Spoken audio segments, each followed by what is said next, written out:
ನಮಸ್ತೆ ನನ್ನ ಯೂಟ್ಯೂಬ್ ಚಾನಲ್ಗೆ ಎಲ್ಲರೂ ಹೇಗಿದ್ದೀರಾ? ನಾನು ಚೆನ್ನಾಗಿದ್ದೀನಿ, ನೀವು ಚೆನ್ನಾಗಿದ್ದೀರಾ ಅಂದ್ಕೊಂಡಿದ್ದೀನಿ. ಇವತ್ತು ನಮ್ಮ ಅಪ್ಪು ಅಣ್ಣಂದು ಬರ್ತಡೇ, ಹಾಗಾಗಿ ಏನಾದರೂ ಸ್ವೀಟ್ ಮಾಡೋಣ ಅಂತ ಮಾಡ್ತಾಯಿದ್ದೆ.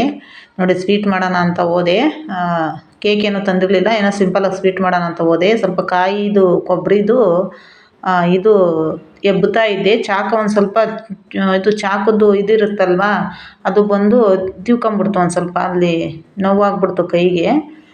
ಅದಕ್ಕೆ ಹಂಗೂ ಅರ್ಶಿನದ್ದೆಲ್ಲ ಹಾಕಿ ಇದು ಮಾಡಿದೆ. ಅದು ಹಂಗೂ ಯಾಕೋ ನಿಲ್ತಾ ಇರಲಿಲ್ಲ ಬ್ಲಡ್ಡು. ತಿರ್ಗಾ ಮತ್ತೆ ಬಟ್ಟೆ ತಗೊಂಡು ಎಲ್ಲ ಹಾಗೆ ಬಟ್ಟೆಲಿ ಫ್ರೆಶ್ ಬಟ್ಟೆ ಸುತ್ಕೊಂಡೆ, ಕೈಗೆ ಫ್ರೆಶ್ ಮಾಡಿದೆ. ಸ್ವಲ್ಪ ನಿಲ್ತು ಬ್ಲಡ್ಡು. ನೋಡ್ರಿ ಎಷ್ಟೊಂದು ಬ್ಲಡ್ ಹೋಗ್ಬಿಡ್ತು. ಅದು ನಾನು ನೀರು ಹಾಕಿ ತೊಳೆದ್ಬಿಟ್ಟಿದ್ದೆ, ಆದ್ರೂ ಅದು ಹೋಗ್ತಾನೆ ಇತ್ತು.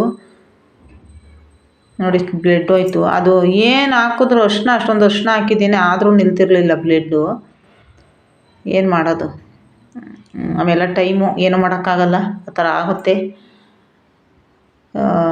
ಹೆಣ್ಮಕ್ಳು ಒಲೆ ಮುಂದೆ ಕೈ ಕುಯ್ಕೊಳ್ಳೋದು, ಕೈ ಸುಟ್ಕೊಳ್ಳೋದು ಇವೆಲ್ಲ ಮಾಮೂಲಿ ಇದ್ದಿದ್ದೇನೆ. ಅವೆಲ್ಲ ಅಡ್ಜಸ್ಟ್ ಮಾಡ್ಕೊಂಡು ಬದುಕಬೇಕು. ನೋಡಿ, ಈ ಥರ ಆಯಿತು. ಅಂದರೆ ಕೈ ಒಂದು ಸ್ವಲ್ಪ ಜಾಸ್ತಿ ನೋಯ್ತಾ ಇತ್ತು ನನಗೆ, ಅದು ನರಕ್ಕೇನೋ ಇದಾಗಿರಬೇಕು. ನೋಡಿ, ಈ ಥರ ಸ್ವೀಟ್ ಮಾಡಿಟ್ಟಿದ್ದೀನಿ ಅಣ್ಣನಿಗೆ ಇವತ್ತು.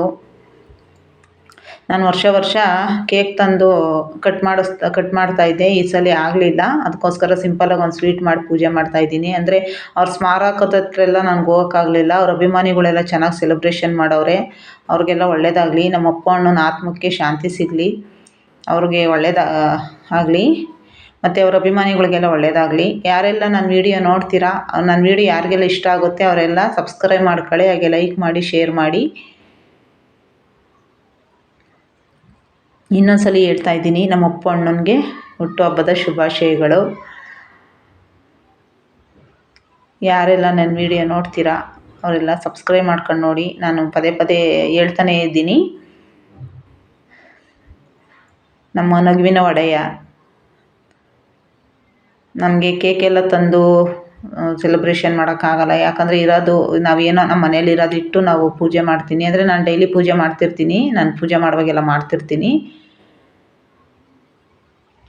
ಅವ್ರ ಪುಣ್ಯ ಸ್ಮರಣೆದು ಒಂದು ವಿಡಿಯೋ ನನ್ನ ಯೂಟ್ಯೂಬಲ್ಲಿದೆ, ಅದನ್ನು ನಾನು ಮಾಡ್ತಿರ್ತೀನಿ. ನನಗೆ ಹೆಂಗೆ ಅನುಕೂಲ ಆಗುತ್ತೋ ಆ ಥರ ನಾನು ಮಾಡ್ತೀನಿ ಅಷ್ಟೇ. ನಾನು ಜಾಸ್ತಿ ಏನು ಹೇಳ್ಕೊಳಲ್ಲ. ದಯವಿಟ್ಟು ಏನಾದರೂ ತಪ್ಪಿದರೆ ಕ್ಷಮೆ ಇರಲಿ. ಎಲ್ಲರೂ ನನ್ನ ವಿಡಿಯೋ ನೋಡೋಕ್ಕೆ ಧನ್ಯವಾದ.